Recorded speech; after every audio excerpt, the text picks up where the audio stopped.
Donkey Kong Country Returns. This is the game on the Switch, or not the Switch, the Wii. The reason I'm bringing this up is because there was a game on the Switch that just came out called Donkey Kong Country Returns Tropical Freeze.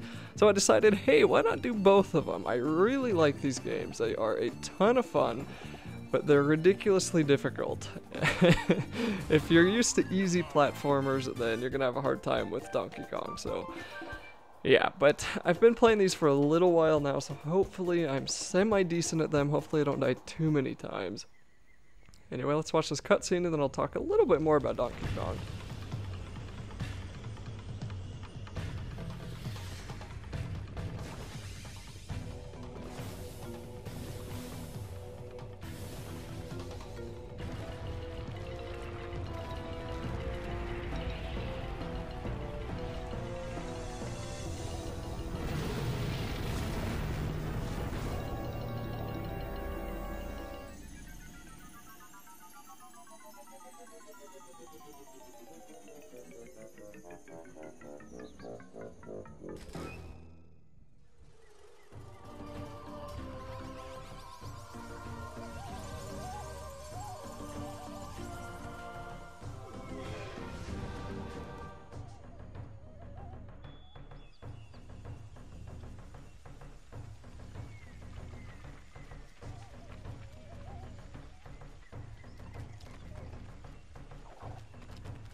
And now we can finally get started with Donkey Kong. So the games of Donkey Kong have a strange history in a way. Now let's see if I can figure out how to do this. I think if I go down, yeah, okay.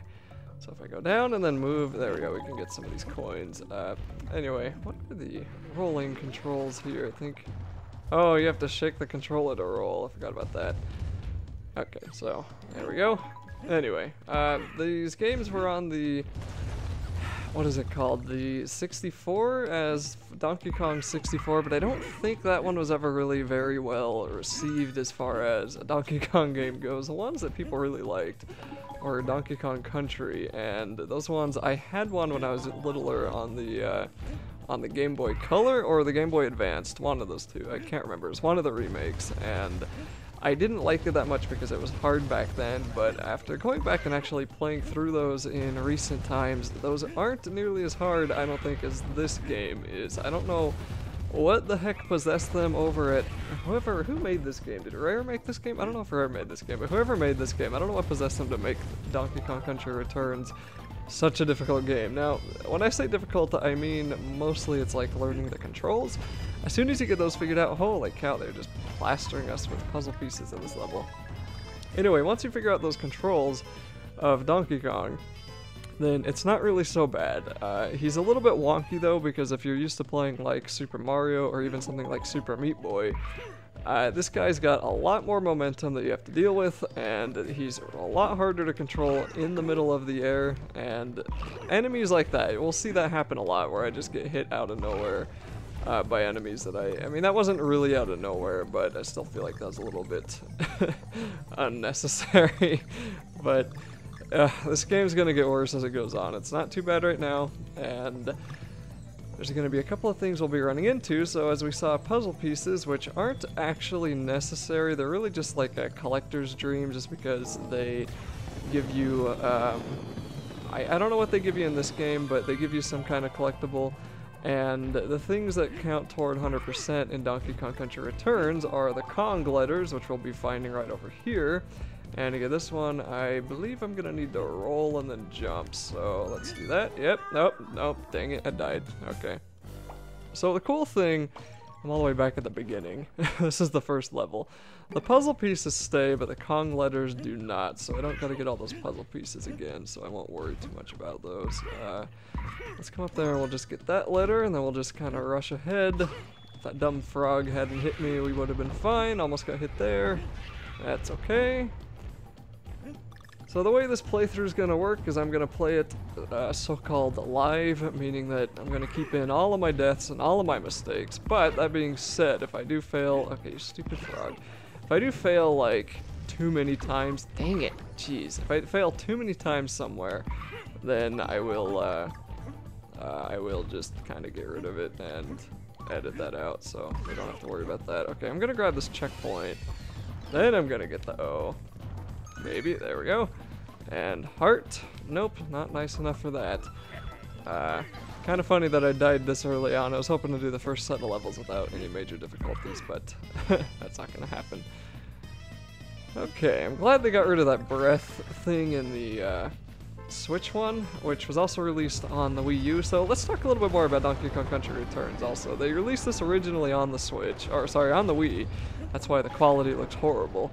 And it was kind of a shock to me because I don't know how old I was when it came out. I couldn't have been 17 yet. I might have been 16 when this game came out. I don't even remember. But I remember seeing videos of it on YouTube and wanting to go buy it, so I did, and I was just stunned at how difficult the dang game was. Like, it was crazy. So, of course, I didn't play it a whole lot because it was pretty stressful, but later on it came out on the 3DS, and I played that on a 4-hour plane trip that I took to go to Disney World, so that was a really good way to pass the time. There's also going to be these hidden areas here that will have puzzle pieces inside of them, and they are timed, unfortunately. So we got to collect all the bananas, and see if we can get them all. I think we have to collect everything on the screen in this area. We get 30 seconds, so it's not too bad. Some of these get worse, but anyway, so I played it on that whole plane trip, and because I had played it before, I actually beat it on the plane trip to Florida. So on the way back, on the 4-hour plane ride back, whoopsie, I tried to get a lot of collectibles, and I got most of the Kong letters. And what the Kong letters do are unlock the Kong levels, and those are levels that are just levels on meth, basically. They are evil, and there's no checkpoints in them, and they take forever, and that is something that I'm not sure if I'm gonna do yet. We'll find out. That being said, I've only actually beat the final boss in this game once. The final boss is very difficult because of something that has to do with rocket levels, which we're gonna get to later. And when we get to those is when I will actually talk more about them. But until then, we're going to pretend they don't exist.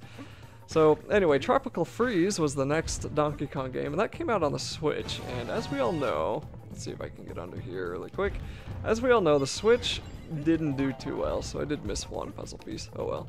The Switch didn't do that well. Now, I think sales-wise it was alright, it just wasn't desirable compared to every other Nintendo system besides maybe the Virtual Boy. The GameCube, interestingly, didn't do that well either, but I don't think anyone would really call the GameCube a failure. While most people would universally agree the Wii U was pretty much a failure, which is disappointing because I did like the Wii U, but I had a couple of issues with that. They named it too similarly to the Wii, for one thing.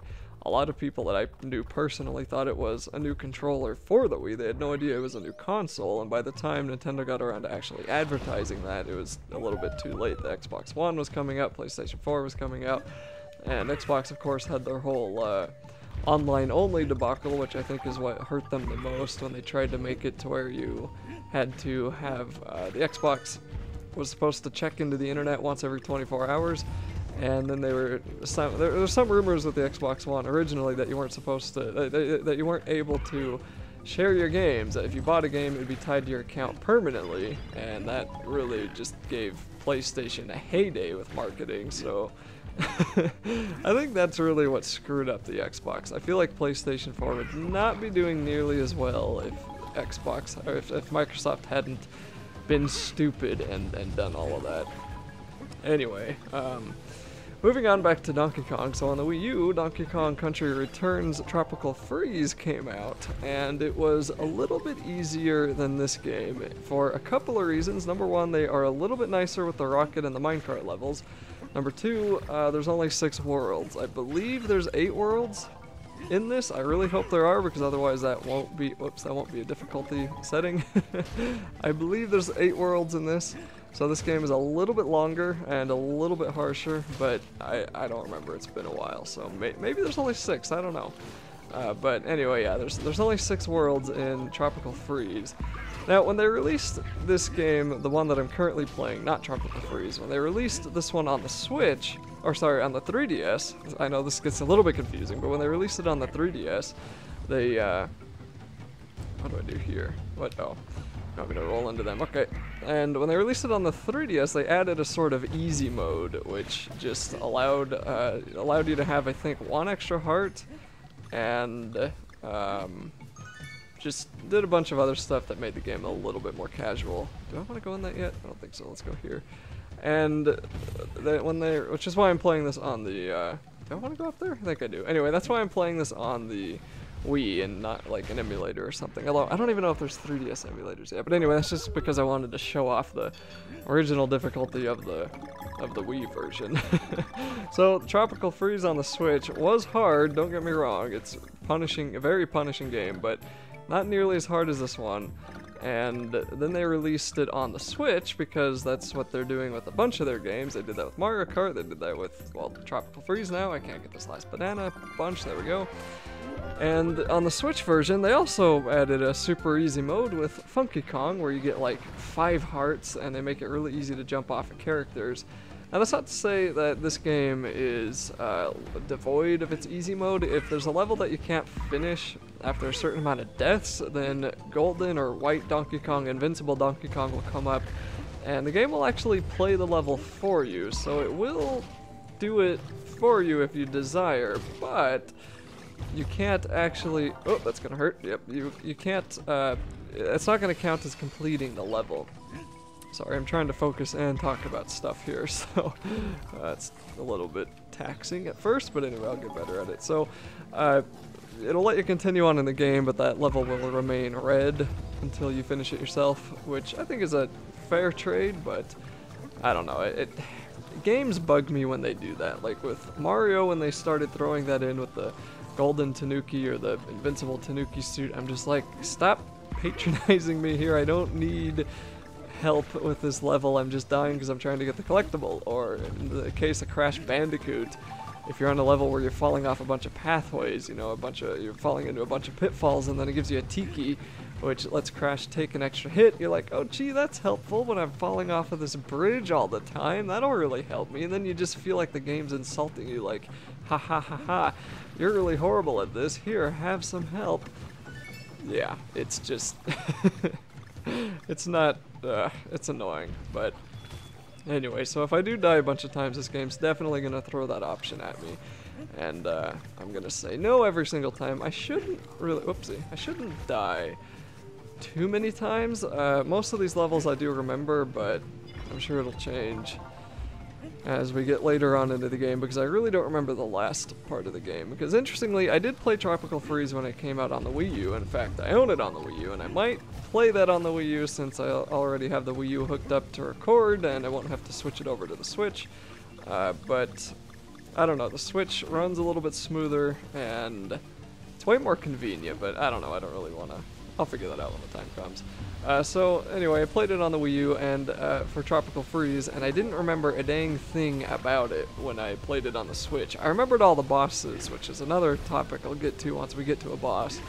I remembered all the bosses in Tropical Freeze. I didn't remember a single one of the levels though, and that was really weird because I was starting to wonder if I had actually beaten Tropical Freeze before, but I had. Okay, so the main point of this, all we're going to go through is just go through the main levels, and we're not going to get all the puzzle pieces because that's a little bit tedious, but I am going to do my best to get all the Kong letters, and we may do the Kong levels after I beat the game. So here we get to go over to Cranky Kong's shop, and in the next game you actually get him as a character. So we get some useful stuff. We get an extra balloon, we get more balloons, a banana juice, which makes you invincible for a little while, map key, which opens up a locked path, so we'll want to buy that later.